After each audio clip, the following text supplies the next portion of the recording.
Uy. Mira, estás así. Tranquilo, papá. ¿Cómo es, Milagro? ¿Cómo es?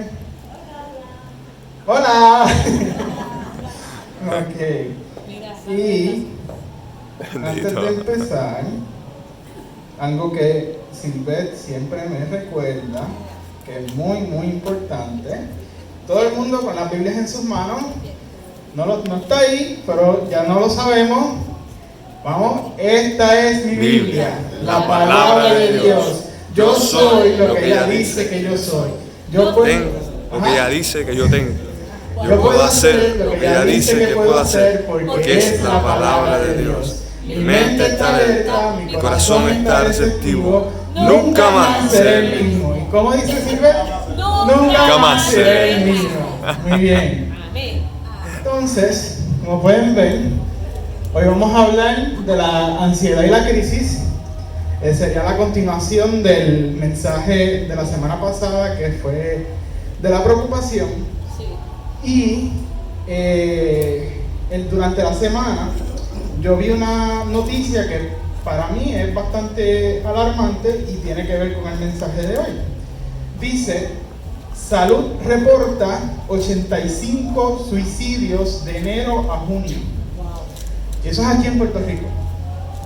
Entonces, de la noticia, saqué aquí algo que dice: cada 40 segundos se suicida una persona, según datos de la Organización Mundial de la Salud. El suicidio es una prioridad de salud pública, pero es prevenible mediante intervenciones oportunas. Cuando hablamos de suicidio, nos referimos a un problema complejo, por lo cual es necesario la colaboración multisectorial. En Puerto Rico, durante los últimos años, hemos visto una disminución en los casos. En este año, desde el 1 de enero hasta el 6 de junio, se han reportado 85 muertes por esta causa. Desearíamos que la cifra total fuera 0. No queremos que se pierda una vida más por causa del suicidio. Por eso es importante crear conciencia en toda la ciudadanía para que los diversos sectores de la sociedad participen en este esfuerzo. Y nuestro mensaje llega a todos, expresó el titular de la salud, Rafael Rodríguez Mercado. Yo saqué cuenta y desde enero hasta junio, con 86, serían aproximadamente 14 muertes al mes. Eso es un montón. Tenemos aquí la directora ejecutiva de la Comisión para la Prevención del Suicidio, Anaís Laclaustra, resaltó el mensaje contenido en la campaña Elijo Vivir. Elegir vivir supone darnos la oportunidad en medio de una crisis o un quiebre en nuestra cotidianidad para hacer las cosas diferentes. Elegir traer a colación nuestra libertad para obrar y escoger entre varias posibilidades, siendo una de estas vivir. Parte fundamental de la iniciativa de prevención de suicidio es concienciar sobre las formas en que podemos ayudar a alguien en riesgo. Este año hicimos énfasis en la elección que es vivir a sabiendas de que no se trata de la erradicación del sufrimiento en su totalidad, sino de poder asumirlo desde otra perspectiva, expresó Laclaustra. Bueno, fue una noticia que salió y pues como la considero pertinente con el mensaje que voy a dar hoy, pues la quise compartir. Así que la crisis y la ansiedad usualmente son amigas inseparables y las vemos juntas de vez en cuando, invitan a la preocupación, pero usualmente a ella le gusta causar problemas solita. Vamos a empezar hablando de Mrs. Crisis. A nadie le gusta experimentar una crisis y es difícil encontrarle significado cuando uno la está atravesando. Pero, como igual que el mensaje de la semana pasada, lo saqué de la página de Lunes de Sonrisa, pues el libro de José Luis Navajo, Contador de la Historia, nos da esta frase y nos da esperanza. Dice: Las crisis atemorizan, pero suelen ser el cierre de una etapa y la inauguración de otra. Así que, ¿qué es la crisis? Como hicimos la semana pasada, vamos a ver qué dice la Real Academia Española. Y ella dice que la crisis es un cambio profundo y de consecuencias importantes en un proceso o una situación o en la manera en que estos son apreciados. En la Biblia no se me ocurre un mayor ejemplo sobre la crisis que Jesús. En Isaías 53, del 2 al 5, vemos lo siguiente. Creció en su presencia como vástago tierno, como raíz de tierra seca. No había en él belleza ni majestad alguna. Su aspecto no era atractivo y nada en su apariencia lo hacía deseable. Despreciado y rechazado por los hombres, varón de dolores, hecho para el sufrimiento. Todos evitaban mirarlo, fue despreciado y no lo estimamos. Ciertamente él cargó con nuestras enfermedades y soportó nuestros dolores, pero nosotros lo consideramos herido, golpeado por Dios y humillado. Él fue traspasado por nuestras rebeliones y molido por nuestras iniquidades. Sobre él recayó el castigo. Jesús sabe qué es pasar por una crisis. Ellas llegan usualmente de momento y de manera inesperada. Como dice la definición, son un cambio profundo y de consecuencias importantes. Por ejemplo, te despiden del trabajo, una mala noticia, muerte de un ser querido, situación económica difícil, problemas de droga en el hogar o un familiar cercano, una enfermedad ya sea propia o de un familiar, problemas en el matrimonio. Y a veces, aún eventos que son motivo de celebración se pueden convertir en crisis, como por ejemplo el nacimiento de un hijo, y más si es el primer hijo, el primogénito. Hay parejas que en estas ocasiones eso causa problemas, fricciones en el hogar, y porque específicamente los niños no vienen con instrucciones, así que por lo general uno tiene una opinión, el otro, y si no la sabe manejar bien, crea crisis. Y tienen que adaptarse a la llegada de ese nuevo miembro. Y eso significa cambios mayores. Esto quiere decir que el desenlace de las crisis va a tener consecuencias que pueden durar mucho tiempo. Estas consecuencias pueden ser tanto positivas como negativas. Como dice José Luis Navajo, las crisis atemorizan y no es para menos.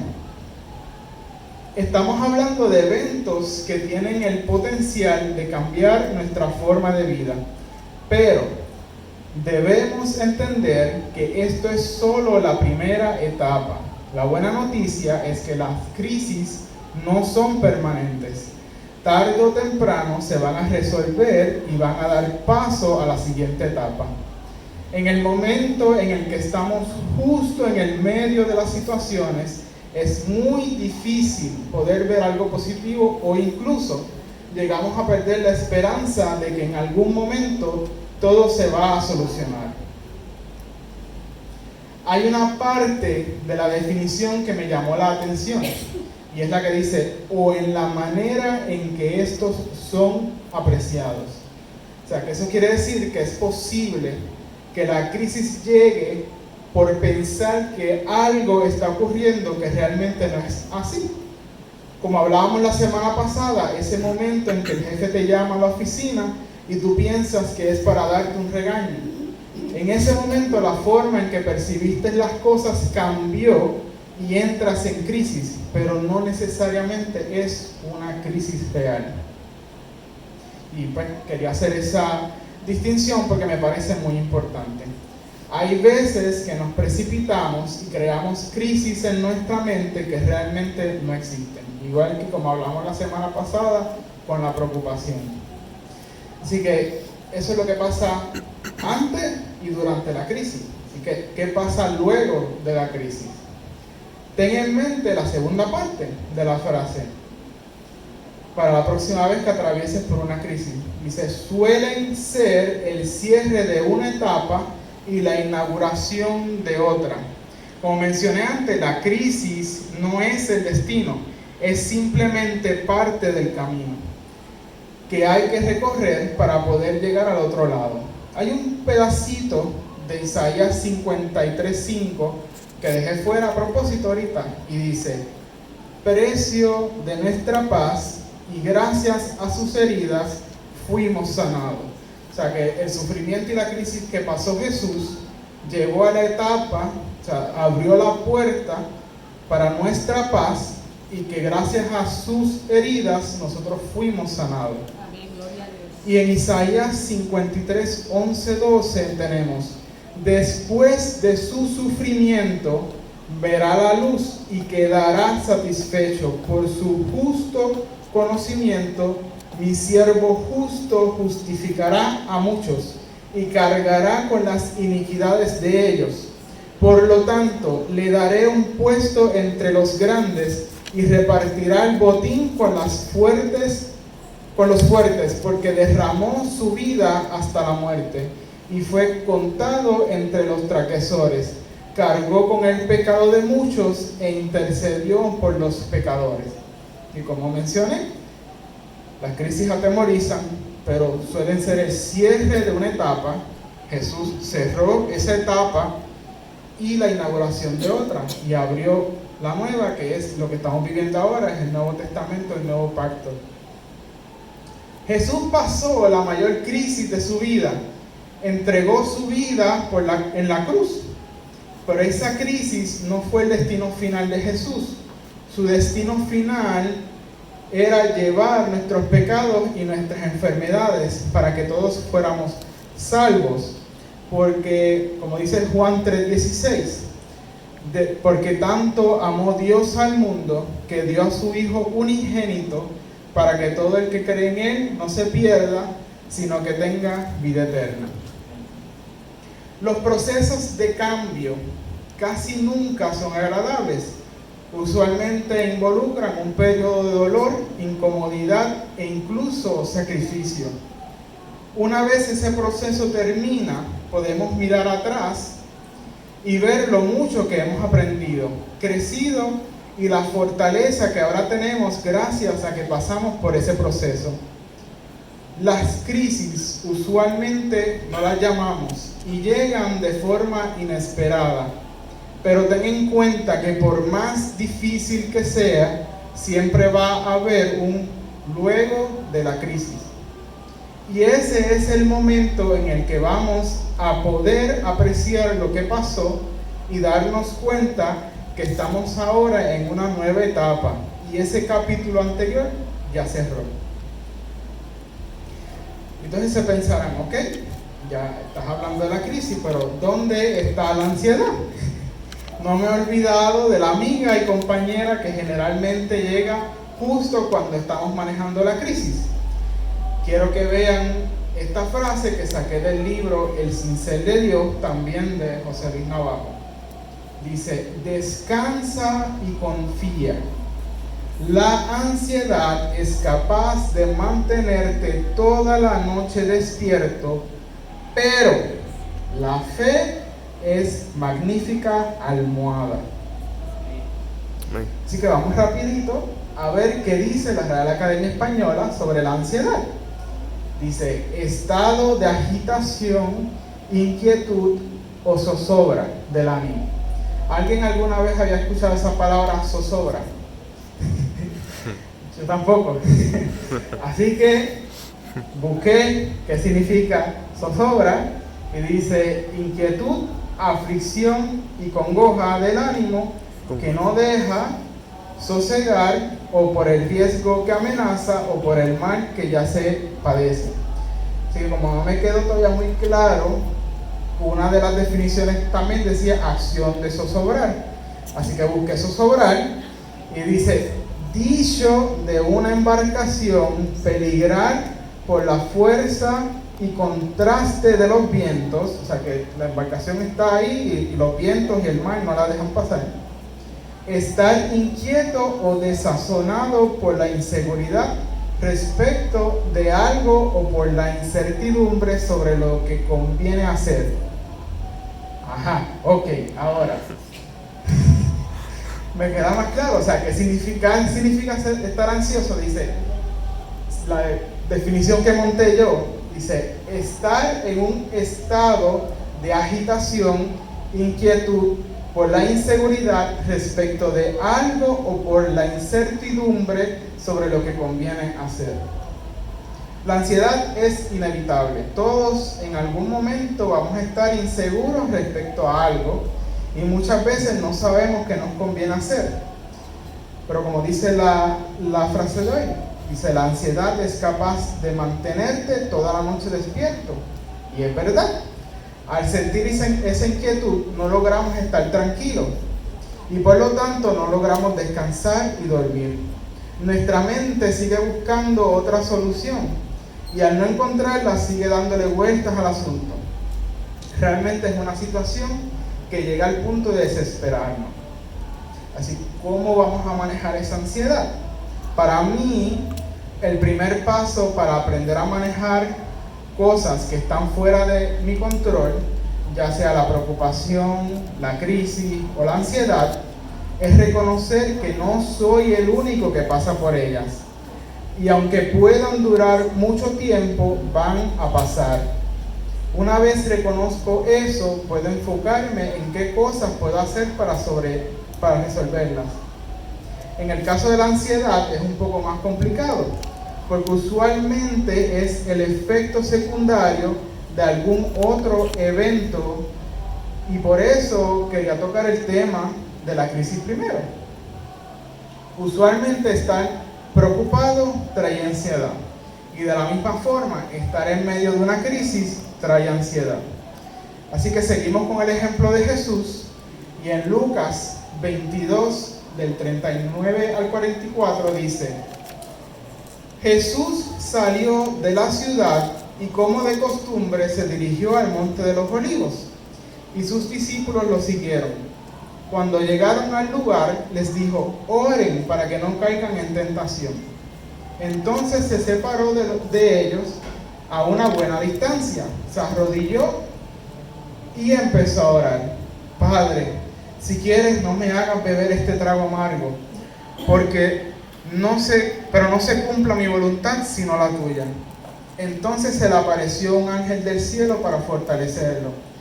Pero como estaba angustiado, se puso a orar con más fervor, y su sudor era como gotas de sangre que caían en la tierra. Esto no lo tengo apuntado aquí, pero me acordé ahora. La semana pasada hablamos de la preocupación y que el mismo Jesús dijo que estaba la semilla, que por estar en preocupación se perdió la palabra. Y aquí vemos que bajó un ángel del cielo para darle fortaleza a Jesús, pero como estaba angustiado, o sea, preocupado, se puso a orar con más fervor y su sudor era como gotas de sangre que caían a tierra. Como nos pasa muchas veces, a veces a la pastora, el pastor, hace un mensaje y el primero mensaje es para nosotros. Así que muy probablemente esa parábola era para Jesús primero y después para nosotros.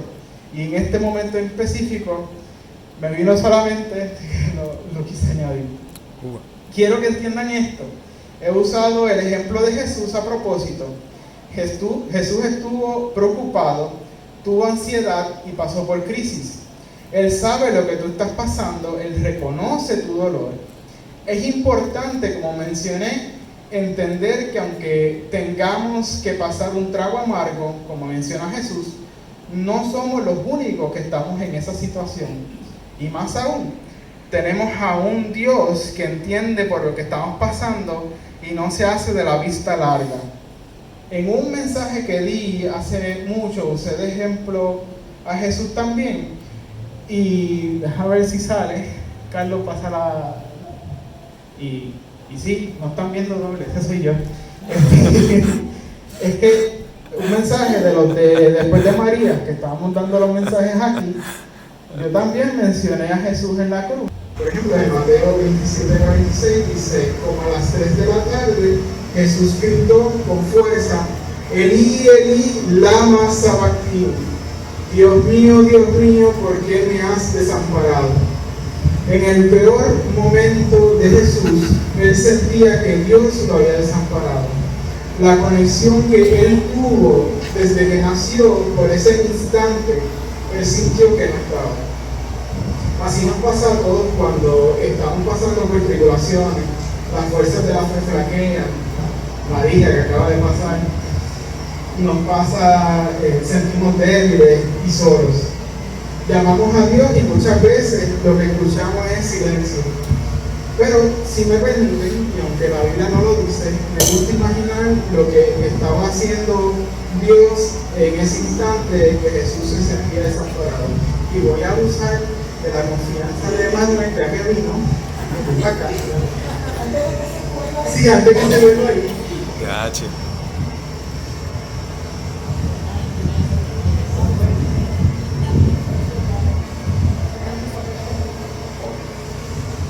Él estaba diciendo a Manuel que se parara así con los brazos y que no importa lo que quisiera, se mantuviera así con los brazos abiertos.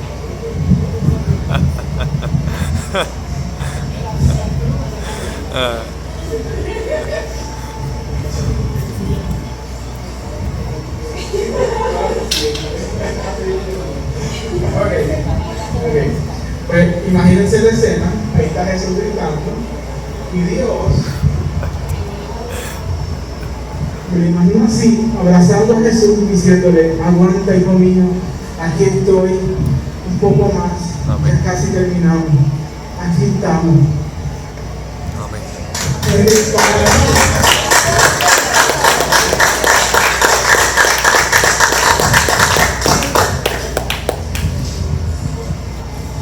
Jesús tomó todos nuestros pecados y sintió la desconexión que sentimos nosotros cuando estamos en momentos de angustia y necesidad. Pero Dios no lo... Gracias, Fred, por esa ayuda con el mensaje de hoy. Así que por eso lo usé a Jesús de ejemplo en esta mañana, para que entendamos que Dios es más personal de lo que muchas veces creemos. Amén. Y Él quiere estar tan cerca de ti que te pueda abrazar. Amén. Amén. Así que para terminar, reconocer que estás en una situación de ansiedad, busca la razón principal de por qué estás ansioso y entonces puedes comenzar a ocuparte para resolverla. Intentar resolver la ansiedad por sí sola puede que alivie los síntomas momentáneamente, pero la raíz que la causa va a seguir presente. Una vez comiences a ocuparte, puedes confiar y descansar en que la solución va en camino y tener fe, o sea, la certeza de que vas en camino a salir del otro lado victorioso. La ansiedad es parte de las cosas que todos en algún momento vamos a experimentar, pero debemos entender que ella no es el problema. Usualmente es el efecto secundario de alguna otra situación. Una vez la identifiquemos, podemos ocuparnos para atravesar el proceso lo más rápido posible y las crisis llegan. Y muchas veces no estamos preparados para enfrentarlas de la mejor manera, pero recuerda que es un evento pasajero que tarde o temprano terminará y llegarás al otro lado. Así que para cerrar, vamos a ver lo que dice el Salmo 4, del 7 al 8. Gracias.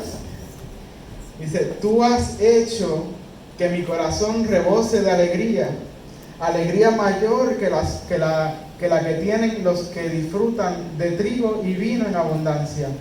En paz me acuesto y me duermo, porque solo tú, Señor, me haces vivir confiado.